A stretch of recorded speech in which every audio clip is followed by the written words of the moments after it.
ख्वाहिश होती है कि वो सिर्फ अपने पति के साथ रहे, क्योंकि सास की झिक झिक किसे पसंद है। एकता की सास साथ नहीं रहती, सिर्फ पति और वो। लेकिन क्या है एकता की जिंदगी बिना सास के? देखिए। अरे अरे एकता, क्या है? रोज लेट उठती हो, कभी तो वक्त पर उठा करो। हाँ, लेकिन उठना क्यों है वक्त पर? 8 बजे तो उठ जाती हूँ मैं। देखो एकता, ये नहीं चलेगा। सुबह 6 बजे उठा करो। खाने में थोड़ी वैरायटी बनाओ और घर को साफ सुथरा रखो ना। अरे अरे अरे, जो मुंह में आ रहा है बोले जा रहे हो। क्या मेरा घर गंदा रहता है? कितना साफ रखती हूँ। खाने में भी हमेशा मैंने अच्छी चीजें बनाई हैं। और फिर ये 6 बजे उठने की जिद क्यों? देखो, मैं नहीं जानता, बस 7 बजे तक घर के मंदिर में दिया जल जाना चाहिए। एकता बेचारी करती भी क्या, पति की बात माननी भी तो जरूरी होती है। एक दिन एकता सुबह पूजा करके पति को प्रसाद देने कमरे में जाती है, तो पति अपनी माँ से फोन पर बात कर रहा है। हाँ माँ, मैंने तो साफ बोल दिया। सुबह 6 बजे उठना है, नहा कर ही किचन में जाना है और 7 बजे तक मंदिर में दिया जल जाना चाहिए। आ रही होगी चाय लेकर। चलिए मैं रखता हूँ माँ, बाय। बेचारी एकता ने पति का ये रूप तो सोचा ही नहीं था। वो पति से कहती है, सुनिए, अब सारा काम हो चुका है घर पर, क्या करूं? मुझे कुछ देर के लिए मेरी सहेली सौम्या उसके घर छोड़ दीजिए। अरे कैसी बात करती हो कि घर पर कुछ काम करने को नहीं है? होली आ रही है, बाजार से आलू ले आओ, पापड़ बनाओ, नमकीन बनाओ, दही बड़े बनाओ।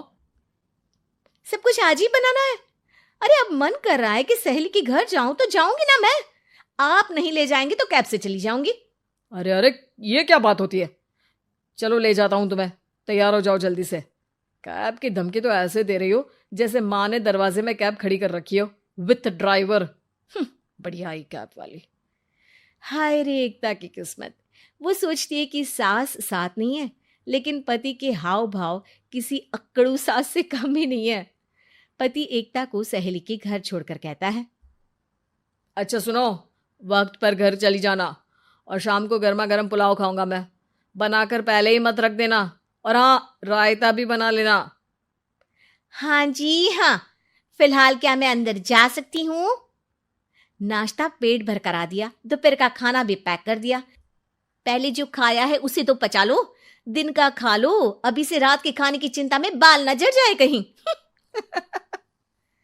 पति को एकता की बात पर गुस्सा तो बहुत आता है, लेकिन ऑफिस में देरी के कारण वो कुछ नहीं कहता। एकता सहेली के पास जाती है, जहां सास बहू बैठकर गप्पे लड़ा रही होती है। हाय सौम्या। नमस्ते आंटी जी। अरे वाह एकता बेटा, बड़े समय बाद देखी, कैसी हो? अच्छी हूँ आंटी जी। घर का सारा काम हो गया था, बोर हो रही थी, सोचा सौम्या से मिलती चलूं। हाँ हाँ बच्चों, तुम लोग बैठकर गप्पे लड़ाओ, मैं तुम लोगों के लिए नाश्ते पानी का इंतजाम करती हूँ। सास ये बोलकर किचन में चली जाती है। अरे एकता, कैसे आना हुआ? थोड़ी परेशान सी भी लग रही है, सब ठीक तो है ना? अरे यार, कहाँ ठीक हूँ। ना सोने मिलता है, ना अपने मन का कोई काम करने मिलता है। बस सुबह 6 बजे से किचन और रात के 12 बजे तक घर का काम। मेरी तो कमर ही टूट रही है। अरे क्यों मजाक कर रही है? तेरे तो मजे हैं, अकेली रहती है पति के साथ, न कोई सास न ससुर, न आस पड़ोस से मतलब। हम लोगों की सोच, जॉइंट फैमिली है, कितनी परेशानी होती है। अरे रहने देना, वो तो दिख रहा है कि कितनी परेशान है तू। सास किचन का काम कर रही है और तू सहेली से गप्पे। ऐसा कहाँ होता है यार। हाँ वैसे तू बोल तो सही रही है। सुबह थोड़ा सा भी लेट हो जाए ना उठने में, तो मम्मी जी किचन संभाल लेती है। पति तो जाते वक्त उठाते हैं कभी कभी मुझे। पर मेरी छोड़, तू बता, सास साथ रहने आ गई है क्या, जो सुबह 6 बजे उठना पड़ता है? पति तो तेरा 10 बजे ऑफिस जाता है। 4 घंटा खाना बनाने में लग जाता है क्या तुझे एक लोगों का? अरे रहने देना यार, मेरा तो पति ही सास से कम नहीं है। सारा दिन का ड्रामा, अरे बातें सुनाना, बोलियां बोलना, कोसना, क्या क्या नहीं आता है उसे। यार मैं तो हैरान होती हूँ कभी कभी कि ये सास की आत्मा तो नहीं आ जाती ना इसमें। अरे परेशान हो चुकी हूँ। इतना ही नहीं, वो तो अपनी माँ से मेरी चुगली भी करता है। समझ गई।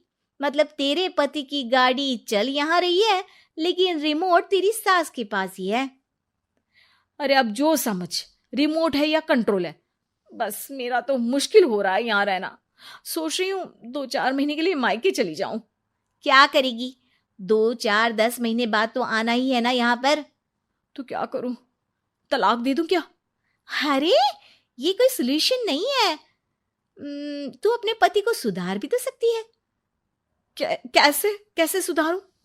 सौम्या उसके कान में कुछ कहती है, जिसे सुन एकता खुश हो जाती है। अगले रोज, हाय रे, मेरी तो टांगे ही नहीं चल रही है। हाय हाय हाय, बहुत दर्द हो रहा है भगवान। अरे क्या हुआ एकता, रुको मैं माँ से पूछता हूँ। लेकिन पति जैसे ही माँ से बात करके एकता के पास आता है। क्या नौटंकी है ये, क्यों रो रही हो? अरे कोशिश करो ना उठने की। ये काम से बचने के लिए जो नाटक है ना, बंद कर दो, वरना माँ आ जाएगी यहाँ पर। एकता की तो मानो मन मुराद पूरी हो गई। अरे हाँ हाँ, तो बुला लो ना उन्हें, जल्दी से बुला लो। मैं 4-5 दिनों के लिए आराम करना चाहती हूँ। चल तो सकती नहीं हूँ, खाना पीना कैसे होगा? अब क्या था, सासू माँ आ जाती है एकता के घर। सासू माँ, मुझे ये हमेशा बताते हैं कि आप कितनी हार्ड वर्किंग है। बस अब अगले 15 दिनों तक मैं आपको देखूंगी और आपकी जैसी ही बनूंगी। ये बता रहे थे कि आप 5 बजे सुबह उठ जाती हैं और अरे बेटा, कुछ ज्यादा ही नहीं बता दिया तूने। अब नहीं माँ, मैं चाहता हूं कि ये आपकी तरह तौर तरीके सीखे, जैसा आप मुझे बताती है ना। मैं तो हमेशा हॉस्टल में रहा, कभी देखा भी नहीं आपको, लेकिन मैं चाहता हूं कि एकता पूरी आपकी कॉपी बने, घर गृहस्थी आप ही की तरह संभाले।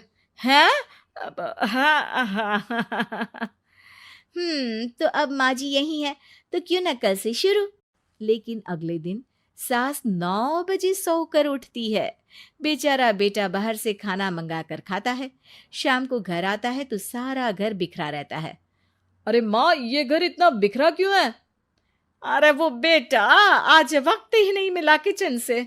सुबह का नाश्ता, दिन का खाना, अब रात को तो मेरा मन ही नहीं है कुछ बनाने का, तो बाहर से ही ले आ, या दिन का जो खाना बचा है ना वही खा लेना। ओ माँ, इससे अच्छा तो एकता घर रखती है। भले ही आराम आराम से काम करती है, लेकिन आज तक मुझे बासी खाना नहीं खिलाया। खुद तो तुम 9 बजे उठी हो, वो तो फिर भी 8 बजे उठती थी।